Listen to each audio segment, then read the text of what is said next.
குறைந்த விலை நிறைந்த தரம் தங்கள் தேவைகள் அனைத்தும் ஒரே இடத்தில் ஜெயச்சந்திரன் டெக்ஸ்டைல்ஸ். கட்கரி சார், நீங்க அவர்கிட்ட ஒரு அட்மினிஸ்ட்ரேஷன் ஒரு நல்ல able administrator, I wish he could have been prime minister. Modi அவர்களுக்கு பதிலாக கட்கரி அவர்கள் பிரைம் மினிஸ்டர் இருந்திருக்கலாம்னு நான் நினைக்கிறது உண்டு. ஸ்பீக்கர் ஓம் பிர்லா, இப்ப நீங்க அவருக்கு எங்களுக்கு நீங்க பாக்குறீங்களா, என்ன 2 டைம் அவர் தான் சஸ்பெண்ட் பண்ணிருக்காரு. நாங்க நாடாளுமன்றத்துல நீங்க அவருக்கு எதிராக தான் பல போராட்டங்கள்ல நாங்க காங்கிரஸ் கட்சியாகவும் கூட்டணியாகவும் நடத்திருக்கேன். நான் பல முறை நான் முன்னின்று நடத்தியிருக்கேன். ஆனா நீங்க தனிப்பட்ட முறையில அவரை பார்க்க போனீங்கன்னா the way she conduct herself is phenomenal. So அந்த மாதிரி நிறைய லேர்ன் பண்ணியிருக்கேன் நான். மோடி அமித்ஷா மேல உங்களுக்கு நிறைய விமர்சனங்கள் இருக்கும், நீங்க தொடர்ந்து சொல்லிட்டு வரீங்க. இது மாதிரி அவங்ககிட்ட இம்ப்ரெஸ் ஆகிற பகுதிகள் இருக்கா? ஏதாவது அந்த மாதிரி இருக்கா? ஐ எம் சாரி, அச்சமற்ற மனிதர் அவர். பயம்ங்கிறது அவருக்கு உயிர் பயம் உட்பட அவருக்கு எந்த பயமும் கிடையாது. எப்படிதான் இவர் அப்படி அச்சமற்று இருக்கிறாருன்னு நமக்கு தெரியல. அவர் எங்கிட்டலாம் சொல்றது, வாழ்க்கையில எல்லாருக்கும் ஒரே ஒண்ணுதான் பிரச்சனை, பயம். அந்த பயத்தை மட்டும் நம்ம எதிர்கொண்டா போதும். மிச்சம் எல்லா பிரச்சனைகளும் நீங்க நல்லா யோசிச்சு பார்த்தீங்கன்னா ஏதோ ஒரு பயத்தின் அடிப்படையில தான் அந்த பிரச்சனைகள் எழும்.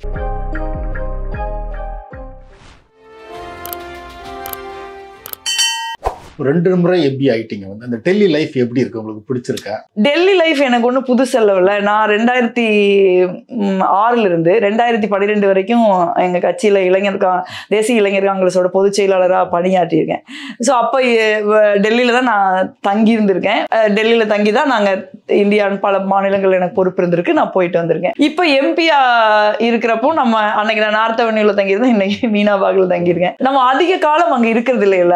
நான் அப்பவும் நான் கட்சியில பொறுப்புல இருந்தப்போ நான் எனக்கு எந்த இன்சார்ஜ் ஸ்டேட் கொடுக்குறாங்களோ அங்கதான் இருப்பேன். ரொம்ப மீட்டிங் அந்த மாதிரி நான் மட்டும்தான் டெல்லிக்கு போவேன். இப்போ நாடாளுமன்ற கூட்டத்தொடர் நடந்தாலோ இல்ல நாடாளுமன்ற நிலைக்குழு கூட்டம் நடந்தாலோ மட்டும்தான் நான் டெல்லிக்கு போவேன்.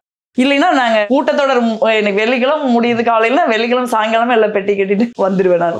ஸோ அதனால அதிக நாள் இருக்கிறது இல்லை. பட் டெல்லி லைஃப்ல ஒரு எம்பியா இருக்கிற லைஃப்ல வேற என்ன விஷயங்கள் இருக்குது அப்படின்னா, உங்களுடைய பார்வை நிறைய மாறும். இந்தியாவில் ஒரு நாடாளுமன்றம்ங்கிறது ஒரு இந்தியாவில் இருக்கிற எல்லா பகுதிக்கும், ஒரு சிறிய பகுதிக்கு, ஒரு நம்ம போயே இருக்காத ஒரு பகுதிக்கு, நம்ம கேள்விப்பட்டே இல்லாத ஒரு மொழி பேசுற ஒரு இனக்குழுக்களை சேர்ந்த ஒரு மக்களுக்கு பிரதிநிதி அங்க இருப்பாங்க. ஸோ அப்போ ஒரு எல்லாரோடையும் நீங்க பேசுறப்ப பழகிறப்ப ஒரு நிறைய விஷயங்கள் நம்ம தெரிஞ்சுக்க முடியும். அப்புறம் நீங்க நிறைய மாற்று கட்சியே இருந்தா கூட, எதிர்கட்சியே இருந்தா கூட, அவங்க எதிரி கட்சி அல்லவல்ல நம்மளுக்கு. ஸோ எதிர்கட்சியா இருந்தா கூட எதிர்கட்சிகளையும் அவங்க கொள்கையோட நமக்கு முரண்பாடுகள் இருக்கலாம், ஆனா தன்மையான நல்ல மனிதர்கள் இருப்பாங்க. அந்த மாதிரி நிறைய பேரோட பழகக்கூடிய வாய்ப்பு. ஏன் அவங்க அந்த கொள்கை, நான் நிறைய அந்த RSS இருக்கிற எம்பிக்கெல்லாம் இருக்காங்க, அவங்களோட தான் நான் பேசுவேன். ஏன் நீங்க அதுல போயிருக்கீங்க அப்படின்னா, வேற கட்சிகள் சேர்ந்தவங்க, அவங்க கட்சி நிலைப்பாடு அதெல்லாம் நம்ம பேசுவோம். பெண் எம்பிக்கள்னு வர்றப்ப கட்சிகளுக்கு அப்பாற்பட்டு எங்களுக்குள்ள ஒரு சாலிடாரிட்டி இருக்கும். நாங்கள் நிறைய நாடாளுமன்றத்துக்கு உள்ள வெளியில கமிட்டிகள்ல வேற NGO கூட்டங்கள்ல அந்த மாதிரி நிறைய சந்திப்போம். நிறைய நேரங்கள்ல குறிப்பா பாரதிய ஜனதா கட்சி காங்கிரஸ் எல்லாம் எதிரெதிரா நாங்க டிபேட்டுக்கு போவோம். பலகாலம் நானும் வானதியும் டிபேட்டுக்கு போயிருக்கோம். இப்போ அவங்களும் happen to be in Delhi. But நம்ம அங்க மீட் பண்ண முடியறது இல்லை, எங்கேயாவது ஃபிளைட்ல அந்த மாதிரி பார்த்தாதான். ஸோ அந்த மாதிரி இருக்கிறப்ப நிறைய விஷயங்கள் நமக்கு தெரிஞ்சுக்க முடியும். ஒரு இந்தியாங்கிற ஒரு கண்ட்ரி நம்ம இங்கிருந்து பாக்குறதுக்கும் அங்கிருந்து பாக்குறதுக்கும் வேறையா தெரியும். எவ்வளவு பெரிய ஒரு டிஃபரன்சஸ். நம்ம வேற்றுமையில் ஒற்றுமைன்னு எளிமையா சொல்லிட்டு போயிடும். ஆனா அந்த வேற்றுமையில் ஒற்றுமைங்கிறது என்னன்னு நம்ம அங்க பார்க்கலாம். வேற்றுமைனா சின்ன வேற்றுமை கிடையாது. நீங்க சிக்கிம்ல இருக்கிற ஒருத்தரோட இங்கிலீஷே வேற மாதிரி இருக்குது.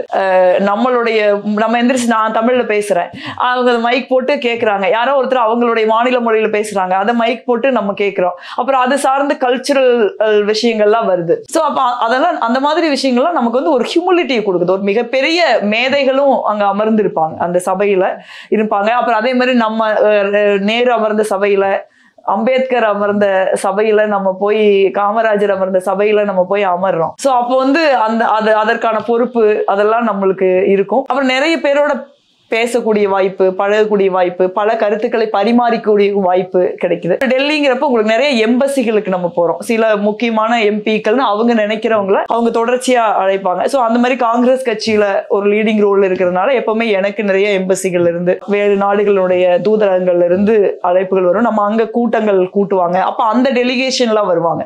இப்போ ஒரு ஆஸ்திரேலியா எம்பசிக்கு நீங்க போறீங்கன்னா Australian parliamentarians, Australian ministers, Australian prime minister அந்த மாதிரி எல்லாம் அவங்க வருவாங்க. ஸோ அப்ப அந்த 2 நாடுகளுக்கான உறவு, அந்த அவங்கள நான் எல்லாத்தையும் தவறாம கேட்பேன். உங்க ஊர்ல பொலிட்டிக்கல் பார்ட்டிசிபேஷன்ல உமனோட பெர்சன்டேஜ் எவ்வளவு, லோக்கல் பாடிஸ் எப்படி இருக்கு, ஸோ இதெல்லாம் நம்ம கேட்டு நம்ம தெரிஞ்சுக்கிறோம். அப்புறம் நிறைய வேற நாடுகளுக்கு போகக்கூடிய வாய்ப்பும் நமக்கு கிடைக்குது.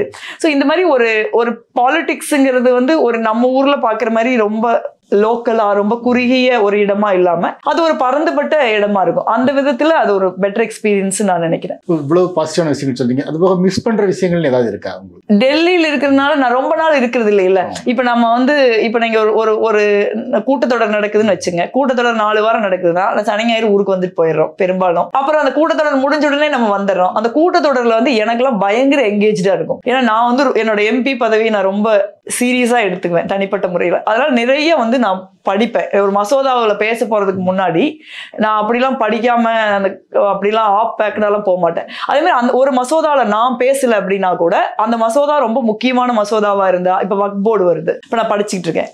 இப்ப ஜேபிசி வருது, ஜேபிசி ரிப்போர்ட் டேபிள் பண்ணாங்கன்னா போய் ஜேபிசி ரிப்போர்ட்டை படிப்பேன்.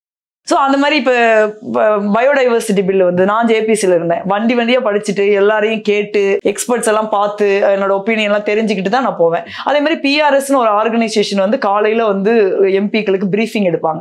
அது ஒரு பிரைவேட் ஆர்கனைசேஷன். அங்கே நான் காலையில் எழுந்திரிச்சு நேரமே எவ்வளோ குழுதாக இருந்தாலும் நடுங்கிட்டு ஒரு கோட்டை எடுத்து போட்டுக்கிட்டு போயிடுவேன். ஸோ அந்த மாதிரி பிஸியாக இருக்கும். அப்புறம் சில நேரம் வந்து நீங்கள் காங்கிரஸ் கட்சியில் நமக்கு ஒரு நல்ல ரோல் இருக்குதுங்கிறதுனால, ஒரு அறிமுகம் இருக்குதுங்கிறதுனால நிறைய மக்கள் வந்து நம்மளை சந்திப்பாங்க. நிறைய என்ஜிஓக்கள், நிறைய அமைப்புகள் நம்மளை சந்திச்சு ரெப்ரசன்டேஷன்ஸ் கொடுப்பாங்க. அவங்களோட டிஸ்கஷன் எல்லாம் பண்ண வேண்டி இருக்கும் நம்ம. அப்புறம் இந்த மாதிரி எம்பசிகள்ல தூதரகங்கள் அழைப்புகள் இருக்கும். தூதரக அழைப்புகளுக்கு நம்ம போவோம். இப்ப நிறைய படிப்போம்.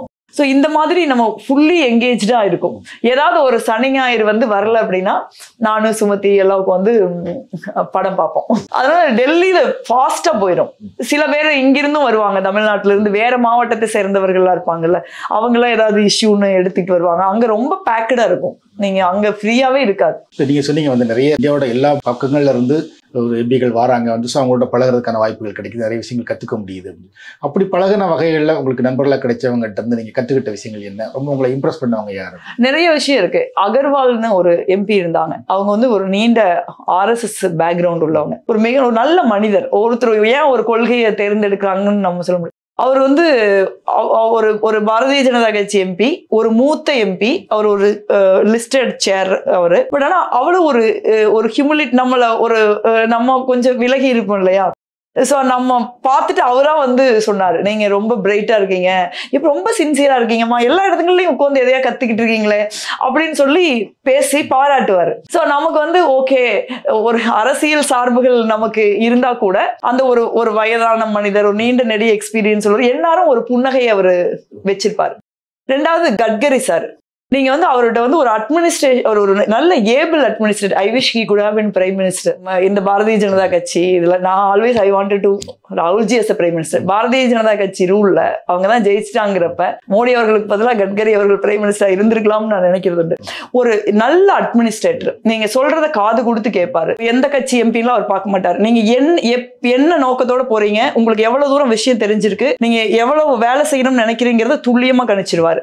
அதே மாதிரி நீங்க இப்ப ஒரு மனு கொடுத்துட்டு வந்துடுறீங்க, ஒரு 3 மாசம் கழிச்சு நான் விடவே மாட்டேன், ஃபாலோ அப்புக்கு போவேன். இப்ப ஃபாலோ அப்புக்கு போனீங்கன்னா நான் நம்ம தொகுதியில வந்து நிறைய இடங்கள்ல பிளாக் ஸ்பாட் இருந்தது. நேஷனல் ஹைவேஸ்ல அதிகமா ஆக்சிடென்ட் நடக்கும். 20 வருஷமா அதை யாரும் கண்டுக்கவே இல்லை. 10,000 பேருக்கு பக்கமா இறந்து போயிருக்காங்க. நாங்க 5 பிளாக் ஸ்பாட்டோட ஆரம்பிச்சேன் நான் எம்பி வேலையை. இன்னைக்கு வந்து 30 பிளாக் ஸ்பாட் நாங்க ஐடென்டிஃபை பண்ணி 18 பிளாக் ஸ்பாட்ல வேலை முடிச்சிட்டோம். 272 கோடி ரூபாய் நான் பணம் அவருக்கு வாங்கி வேலையை முடிச்சிருக்கோம். இப்போ இன்னொரு 150 கோடி ரூபாய்க்கு திருப்பி ரெக்வஸ்ட் கொடுத்துருக்கு. இப்போ நீங்க 3 மாசம் கழிச்சு ஃபாலோ போறீங்களா, அப்பாயின்மெண்ட் கேட்டீங்கன்னா என்ன விஷயமா பாக்குறீங்கன்னு உங்களுக்கு கேட்பாங்க. நீங்க மேட்டர் சொன்னீங்கன்னா நீங்க அங்க போறப்ப எல்லா எம்பிகளும் கூப்பிட்டு சொல்லிடுவாங்க இன்னைக்கு இருப்பாங்க. அப்பாயின்மெண்ட் கூப்பிட்டவங்கள கூப்பிட்டு விடுவாங்க, இல்லைன்னா ஒரு நாள் ஸ்பெஷலா அங்க இருப்பாங்க. அந்த எல்லா ஆபீஸரும் அங்க வந்து நம்மளுடைய ஃபைலோட உட்காந்துருப்பாங்க. அப்புறம் நம்ம முதல்ல அந்த ஆபீசரோட டிஸ்கஸ் பண்ணிட்டு அப்புறம் அங்க ஏதாவது குறை இருந்ததுன்னா இப்போ என்ன ஜோதி என்ன ஆச்சுன்னு கேட்பாரு. நம்ம இப்படி சொன்னோம்னா உடனே பண்ணி கொடுத்துருவாரு. ஸோ அந்த அட்மினிஸ்ட்ரேஷன் இருக்குது இல்ல, ஒருத்தரோட ஒரு மனுவை சீரியஸா எடுத்துக்கிட்டு ஒரு அமைச்சர், அது எதிர்கட்சி எம்பியோ எந்த எம்பியோ எல்லாரும் ஓட் போட்டிருக்காங்க, நம்ம சிறப்பா வேலை செய்யறோம்னு அவருக்கு தெரியுது. ஸோ அந்த மாதிரி விஷயங்கள். அப்புறம் நீங்க இந்த ரொம்ப யங் எம்பிஸ் இருப்பாங்க, ஒரு 26 வயசுல கரெக்டா எம்பிஸா வந்திருப்பாங்க. ஸோ அவங்களுக்கு ஒரு எக்ஸைட்மெண்ட் இருக்கும். So they're full of energy. So அந்த மாதிரியான விஷயங்கள்ல வந்து அவங்கெல்லாம் ஸ்டீரியோ டைப் பார்லிமெண்டேரியன் கிடையாது. அவங்களாம் ஸோ தேர் ஆல் வெரி ஃப்ரீ சோல்ஸ். அந்த வயசுக்கே உரிய ஆஸ்பிரேஷன்ஸு, அந்த வயசுக்கே உரிய லைஃப், அந்த வயசுக்கே உரிய எனர்ஜி அப்படி இருப்பாங்க. ஸோ நீங்க அவங்கள வந்து அவுட் சைட் பார்லிமெண்ட் பாக்குறப்ப, ஈவன் இன்சைட் பார்லிமெண்ட் பாக்குறப்ப நம்மளோட பழைய வெர்ஷன் அவங்க ஞாபகப்படுத்துற மாதிரி இருப்பாங்க. அப்ப வி ஷுட் திங்க், இல்ல நம்ம என்ன still we can be there அப்படின்னு நினைக்கலாம் நம்ம. ஸோ அந்த மாதிரியான இன்ஸ்பிரேஷன்ஸ் எல்லாம் இருக்கும். காங்கிரஸ் கட்சியில தான் நம்ம இருக்கோம் அப்படின்னா கூட, காங்கிரஸ் கட்சிக்குள்ளேயே நம்ம இருக்கோம் அப்படின்னா ஒரு சீனியர் லீடர்ஸோட வேலை கட்சி ரீதியா வேலை செஞ்சிருப்போம். ஆனா வந்து நீங்க வந்து ஒரு பார்லிமெண்ட் ரீதியா நம்ம வேலை செஞ்சிருக்க மாட்டோம். ஸோ அப்போ வந்து காங்கிரஸ் கட்சியில் அந்த பில்லு அந்த மாதிரி விஷயங்கள்லாம் ரொம்ப சீரியஸாக எடுத்துக்குவாங்க. அப்போ நம்ம போய் கேட்குறேன்னு வச்சுங்க, இது எப்படி அணுகலாம் அப்படின்னா, அதற்கு முறையாக ஒரு ரிசர்ச் டிபார்ட்மெண்ட் வச்சிருக்காங்க. அந்த ரிசர்ச் டிபார்ட்மெண்ட்ல நமக்கு வந்து இதெல்லாம் ராகுல்ஜி வந்ததுக்கப்புறம் காங்கிரஸ் கட்சியில் கிரியேட் பண்ணப்பட்ட அமைப்புகள், அதில் வந்து நமக்கு ஃபுல்லாக அசிஸ்ட் பண்ணுவாங்க. ஸோ ஒரு சிஸ்டமேட்டிக்காக ஃபாரின் கண்ட்ரீஸ்லாம் இருக்கிற மாதிரி காங்கிரஸ் கட்சி எம்பிக்களுக்கு உள்ள ஒரு அசிஸ்டன்ஸ் இருக்கு. ஒரு கொஸ்டின் போடுற நிறைய கொஸ்டின்கள் நமக்கு சொல்லுவாங்க. ஒரு பில்லுக்கு ஒரு பிரீஃபிங் வரும். இல்லை நம்ம வந்து ஒரு பெட்ரோல் டீசல் 5 வருஷமா இவ்வளவு வித்திருக்காங்க, 10 வருஷமா எவ்வளவு வித்திருக்காங்க, எவ்வளவு டாக்ஸ் போட்டிருக்காங்க, அப்படிலாம் டீடைல் கேட்டோம்னா அதெல்லாம் நமக்கு பண்ணி கொடுப்பாங்க. ஸோ அந்த மாதிரி ஸ்ட்ரக்சரலா ஒரு விஷயத்த வந்து எப்படி பண்றது அப்படின்னு நான் கத்துக்கிட்டு இருக்கேன். அதனால எல்லார்கிட்டமே வந்து கத்துக்கிறதுக்கு ஏதோ இருக்கு. இப்போ ஸ்பீக்கர் ஓம் பிர்லா, இப்போ நீங்க அவருக்கு எங்களுக்கு நீங்க பாக்குறீங்களா, என்ன 2 டைம் அவர் தான் சஸ்பெண்ட் பண்ணியிருக்காரு. நாங்க நாடாளுமன்றத்துல நீங்க அவருக்கு எதிராக தான் பல போராட்டங்கள்ல நாங்க காங்கிரஸ் கட்சியாகவும் கூட்டணியாகவும் நடத்தியிருக்கேன். நான் பல முறை நான் முன்னின்று நடத்தியிருக்கேன். 2 முறை அவர் என்னை சஸ்பெண்ட் பண்றாரு. பல முறை நாங்க 2 பேரும் எக்ஸ்சேஞ்ச் வெரி ஸ்ட்ராங் ஒப்பீனியன் அந்த மாதிரிலாம்.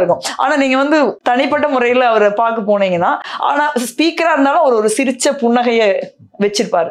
எங்களுக்கு அவரோட செயல்பாடுகளை உடன்பாடு கிடையாது. ஏன்னா அவர் வந்து சபையை வந்து நியூட்ரலா நடத்த முடியாத ஒரு இக்கட்ல இருக்காரு.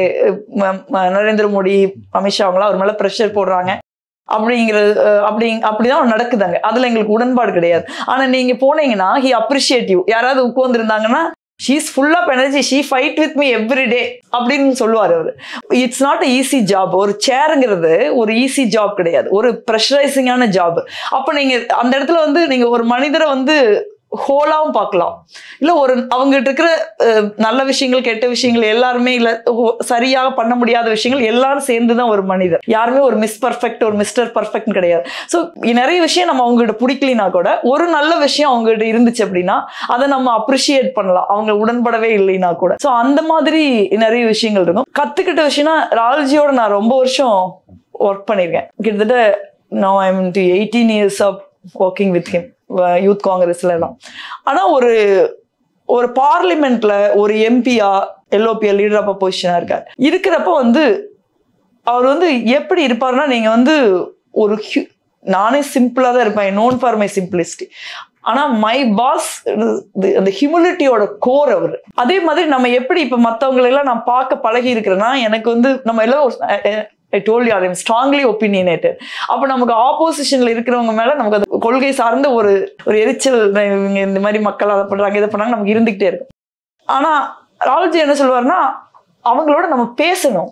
அவங்களோட பேசல, அவங்களோட எங்கேஜ் பண்ணல அப்படின்னா நம்ம எப்படி அவங்களுடைய நிலைப்பாட்டை நம்ம புரிஞ்சுக்கிறது, நம்ம நிலைப்பாட்டை அவங்களுக்கு புரிய வைக்கிறது? கான்வர்சேஷன் தான் ஜனநாயகத்துல வந்து மெயின். நம்ம வந்து எல்லாருமே எதிர்கட்சி, யாரும் நமக்கு எதிரி கிடையாது, யாரையும் நம்ம வெறுக்க வேண்டியவா ஒதுக்க வேண்டிய தேவை கிடையாது அப்படின்னு அவர் சொல்லுவாரு. அதை வந்து அவர் எனக்கு புரிய வச்சிருக்காரு. அதனாலதான் என்னால இந்த மற்ற கட்சியை சேர்ந்தவர்களோட ஒரு எங்கேஜ் பண்ண முடியுது. இப்ப நீங்க கட்சியில மட்டும் பணியில இருந்தீங்கன்னா கட்சி வேலை மட்டும் செஞ்சுக்கிட்டு இருப்போம். இல்ல கூட்டணி கட்சியில ஒரு ஊருக்குன்னா அவங்களோட ஒரு மாநாட்டுக்கு போவோம், ஒரு போராட்டத்துக்கு போவோம், அந்த மாதிரிதான். ஆனா ஒரு பார்லிமெண்ட்னு வர்றப்ப நீங்க எல்லாரையும் எதிர்கொள்ள, you don't have a choice.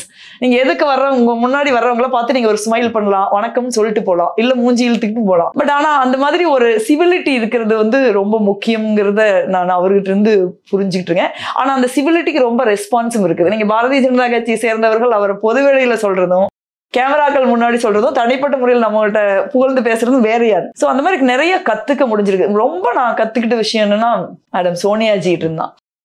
அவங்க வந்து ஷீஸ் வெரி சார்மிங். அவங்க வந்து பாஜக வந்து ரொம்ப தரக்குறைவான, ஒரு மலிவான, ஏற்றுக்கொள்ளவே முடியாத ஒரு அணுகுமுறையில மேடத்தை விமர்சிப்பாங்க. ஆனா மேடம் வந்து அந்த இடத்துல நமக்குலாம் அவ்வளவு கோபம் வரும். நீங்க அந்த நேரத்துலதான் நீங்க பல பிரச்சனைகள் வந்துடுறது.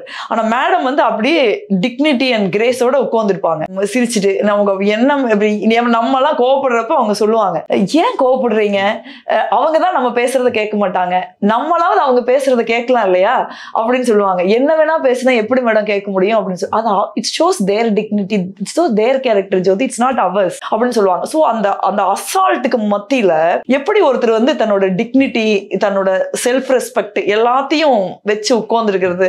அந்த இடத்துல நீங்க பேசாமையே வந்து மேடம் வந்து ஒரு அவங்கள ஒரு பெரிய பேச்சு உரையாற்றுறதுக்கான இது உட்கார்ந்தே அதை நிரூபிச்சிடுவாங்க. ஸோ அதெல்லாம் பார்த்தீங்கன்னா ரொம்ப நமக்கு the way she conduct herself இருக்கு, இட்ஸ் phenomenal.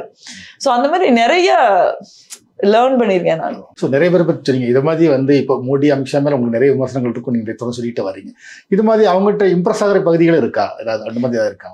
ஐம் சாரி, அவங்க 2 பேர்த்திட்டும் எனக்கு, ஏன்னா நரேந்திர மோடி அவர்கள் வந்து இப்போ நாடாளுமன்றத்தில் அவர் ஏதாவது உட்கார்றாரு, பேசுறாரு, கேள்விகளுக்கு பதில் சொல்றாரு, ஒரு நாகரீகமான அரசியலை முன்னெடுக்கிறாரு அப்படின்னா நம்ம ஒரு பிரைம் மினிஸ்டர் மேல நமக்கு விமர்சனங்கள் இருக்கும். அப்கோர்ஸ் அவர் எதிர்கட்சியை சேர்ந்த ஒரு பிரைம் மினிஸ்டர், நிறைய விமர்சனங்கள் இருக்கும். ஏதாவது இருந்தா நம்ம ஏன் இல்லைன்னு சொல்ல போறோம். இப்ப கட்கரி சார் இருக்காரு, நான் அவர் நிறைய நல்ல விஷயங்கள் இருக்குன்னு நான் சொல்றேன். பிர்லா சாரோட பொழுது விடிஞ்சு பொழுது போனா நாங்க சண்டை தான் போடுறோம், எங்களுக்கு பிடிக்க மாட்டேங்குது, நிறைய சட்டப்படி அவர் நடக்க மாட்டேங்கிறாருன்னு எங்களுக்கு வருத்தங்கள் இருக்குது, ஜனநாயகத்தை அவங்க முடக்கிறாங்கன்னு வருத்தங்கள் இருக்கு. ஆனா அவரோட நல்ல விஷயங்கள் நம்ம சொல்லதான் செய்யறோம். ராஜ்நாத் சிங் சார் ரொம்ப is a very dignified person. So அந்த மாதிரி இருக்கிறவங்களும் நம்ம சொல்லதான் போறோம். ஆனா எனக்கு தெரிஞ்சு நரேந்திர மோடி அவர்கள் வந்து அந்த மாதிரி எந்த குவாலிட்டியும் அன்பார்ச்சுனேட்டா இது வரைக்கும் டிஸ்பிளே பண்ணினது இல்லை.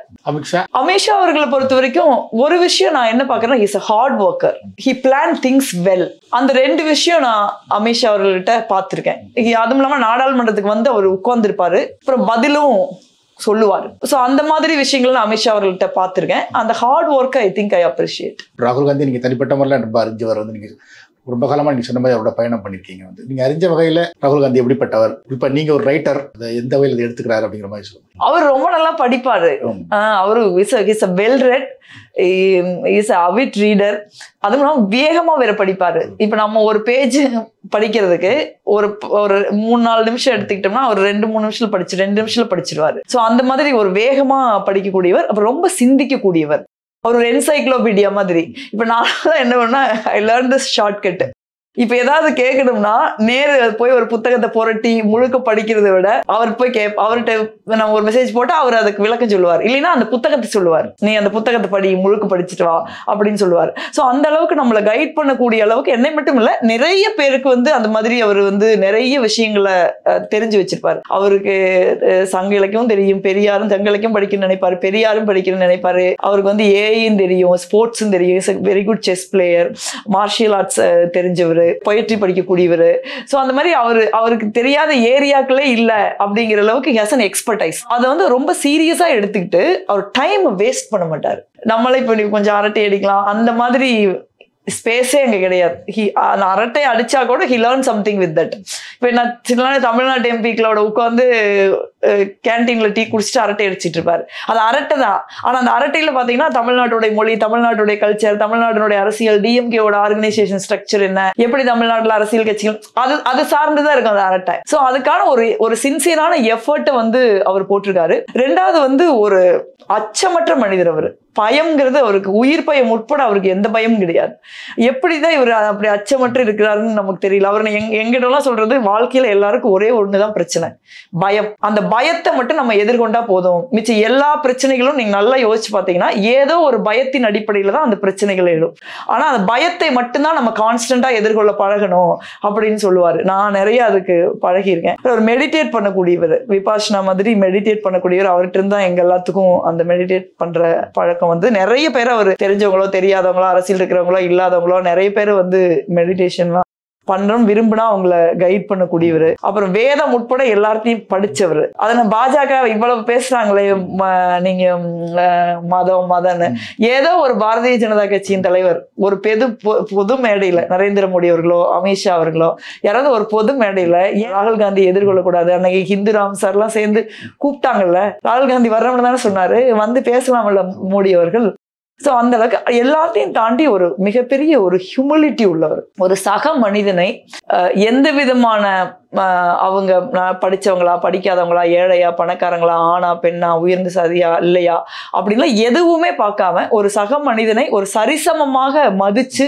அவர்களுடைய உணர்வுகளையும் கருத்துக்களையும் உள்வாங்கக்கூடியவர். ரொம்ப எளிமையானவர். அவர்கிட்ட ஒரு மொத்தமே ஒரு 10 செட் ட்ரெஸ்ஸோடு இருக்காதுன்னு நான் நினைக்கிறேன். ரொம்ப எளிமையானவர். இந்தியாவுக்கு கிடைச்சிருக்கிற காங்கிரஸ் கட்சிக்கும் இந்தியாவுக்கும் கிடைச்ச ஒரு மிகச்சிறந்த ஒரு கிஃப்ட். அவர் இந்தியா கொஞ்சம் கொஞ்சமா அவர் புரிஞ்சுக்கிட்டு வருது. அதே மாதிரி ஒரு நல்ல சிந்தனை வயப்பட்டவர், ரொம்ப பொறுமையானவர். பொறுமையா இருக்குன்னு நான்லாம் கொஞ்சம் முதல்லலாம் சீக்கிரம் பொறுமை இழந்துருவேன். அப்போ ஒரு கிளிப்புள்ளைக்கு சொல்ற மாதிரி சொல்லுவாரு, அரசியல் பொறுமை ரொம்ப முக்கியம், எது நடக்குதோ அதுக்கு ஏதோ ஒரு அர்த்தம் இருக்கும், அந்த நேரத்துல நமக்கு அது ஒரு பெரிய வேதனையோ இல்லை ஒரு பெரிய இழப்பையோ பெரிய கோபத்தையோ கொடுத்தா கூட எதுவுமே வந்து சும்மா நடக்கிறது இல்லை வாழ்க்கையில அப்படின்னு சொல்றாரு. Yes, very strong philosophical understanding. அதை வந்து என்ன மாதிரியான ஆட்களை நிறைய பக்குவப்படுத்தி இருக்கு. நான் முதல்ல சொன்ன மாதிரி நீங்க வந்து ஒரு அரசியலாம் தாண்டி ஆரம்பத்துல ஒரு பேசிக்கா ஒரு ரைட்டர் வந்து, ஸோ இப்போ உங்களுக்கு அது எழுதுறதுக்கான வாய்ப்புகள் இல்லை படிக்கிறது, நீங்க ரொம்ப படிக்கக்கூடிய ஒரு கூட அதுக்கான நேரங்கள்லாம் கிடைக்குதா? கரெக்டா சொன்னீங்க. நான் ஆரம்பத்துலதான் ரைட்டர், இப்ப எழுதுறதே ஏறக்குறைய நிப்பாடினேன். சமயமா வந்து பாரத் ஜோடோ ராகுல்ஜி நடந்தாங்கல்ல, நான் ஃபுல்லா கன்னியாகுமரி டு காஷ்மீர் நடந்தேன். அதுல ஒரு கமிட்டி மெம்பராகவும் இருந்தேன். அதுக்கு எங்க கட்சியில இருந்து ஒரு புக் கொண்டு வந்தாங்க. அந்த புக்குக்கு வழக்கம் போல போராடி ஒரு ஆர்டிக்கிளை வாங்கி பப்ளிஷ் பண்ணியிருக்காங்க. அதை பத்தியே நான் ஒரு புக்கை எழுதணும்னு நினைச்சிட்டு இருக்கேன். நான் அரசியல்ல தனிப்பட்ட முறையில நான் தவற விட்ட விஷயங்கள்ல ரொம்ப முக்கியமானது என்னுடைய எழுத்து. என்னுடைய வாசிப்பும் வந்து நான் வந்து முன்ன மாதிரி நிறைய ஃபிக்ஷன் என்னால வாசிக்க முடியல. நான் முதல்ல வந்து நாவல் பொயட்ரி தான் அதிகம் வாசிப்பேன், நான் ஃபிக்ஷன் கம்மியா வாசிப்பேன்.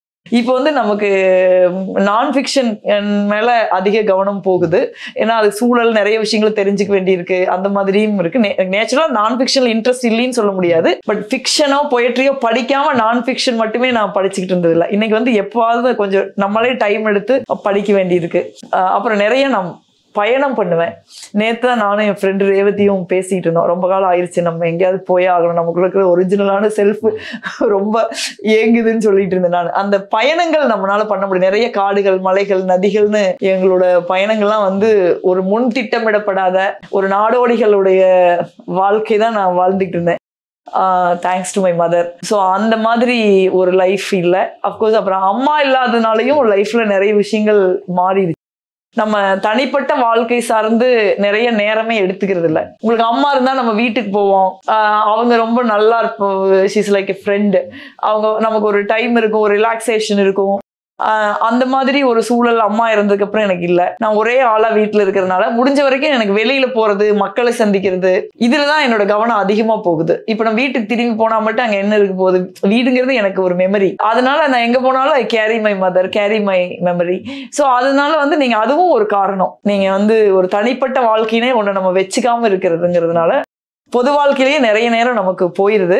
இப்ப படிக்கிறோம்னு ஒரு ரொம்ப முயற்சி பண்ணி ஒரு டெய்லியும் ஒரு 25 பக்கமாவது படிச்சுட்டு இருக்கேன். இப்போ என்னென்ன புத்தகங்கள் படிச்சுட்டு இருக்கீங்க? பிரைம் மினிஸ்டர் டிசைட்ஸ் படிச்சேன் ரொம்ப ரீசெண்டா. நீரஜா சௌத்ரி எழுதின பொலிட்டிக்கல் புக். அது வந்து prime minister Nehru, prime minister Narendra Modi, இவங்க 2 பேரை தவிர இந்தியாவினுடைய அனைத்து பிரைம் மினிஸ்டர்ஸையும் ஒரு குறிப்பிட்ட அவங்களோட பீரியட்ல ரொம்ப ஒரு முக்கியமான விஷயத்தை எடுத்துக்கிட்டு அதை நோக்கி அதை பத்தி எழுதியிருக்காங்க. அதை பத்தி she throws light on that particular incident, particular period of prime ministership, particular individuals உடைய தாக்கம். அதெல்லாம் இப்ப விபி சிங்னா மண்டல் கமிஷன், நரசிம்மராவ்னா பாபர் மஸ்ஜித், இந்த மாதிரி சில விஷயங்களை எடுத்து எழுதியிருக்காங்க. நம்ம வந்து ஒரு we are not insiders. Prime minister ஆஃபீஸ்க்குள்ள என்ன நடக்குதுன்னு நம்மளுக்கு தெரியாது. ஸோ அப்போ வந்து நம்ம நிறைய விஷயங்கள் வந்து நமக்கு ஆச்சரியமாகவும் இருக்கு, இவங்கெல்லாம் இப்படியா பண்ணியிருப்பாங்க அப்படிங்கிற மாதிரியும் இருக்கு. ஸோ அந்த மாதிரி ஒரு நல்ல ஒரு நமக்கு தூரத்திலேயே இருந்து நம்ம இப்படிலாம் இருக்குமா இல்லையான்னு தெரியாத ஒரு விஷயங்கள், இந்த முடிவு எப்படி எடுக்கப்பட்டிருக்கும் அப்படின்னுங்கிற விஷயங்கள்லாம் வந்து அதுல ரொம்ப டீட்டெயிலா இருக்கு. நான் பொலிட்டிக்கலா இன்ட்ரெஸ்ட் உள்ளவங்க கடந்த ஒரு 40 ஆண்டு கால பொலிட்டிக்கல் வரலாற்றுல இந்தியாவில் ஒரு முக்கியமான தாக்கத்தை ஏற்படுத்துகிற நிகழ்ச்சிகளை பத்தின ஒரு counter view. Maybe people like me may not agree few views in that book, but still it's a very good book. இப்ப கையில படிச்சுக்கிட்டு இருக்கிறது விபி சிங் அவர்களை பத்தின ஒரு டிஸ்டர்ப்டர்ங்கிற ஒரு புக்கு. அதை படிச்சுக்கிட்டு இருக்கேன். எப்படி ஒரு ராஜா வந்து ஒரு ஜனநாயகத்துக்கு வந்து பிரைம் மினிஸ்டர் ஆகிறாருங்கிற ஒரு கதை மாதிரி இருக்குது. ரொம்ப நல்லா இருக்கு, படிச்சிருக்கேன். இப்போதான் அந்த படிக்கணுங்கிற கமிட்மெண்ட்டுக்கு வந்து சேர்ந்துருக்கேன். டெய்லி தூங்குறதுக்கு முன்னே 1 மணி நேரம் படிச்சுட்டு தான் படுத்துட்டு இருக்கேன். இப்போ நன்றி.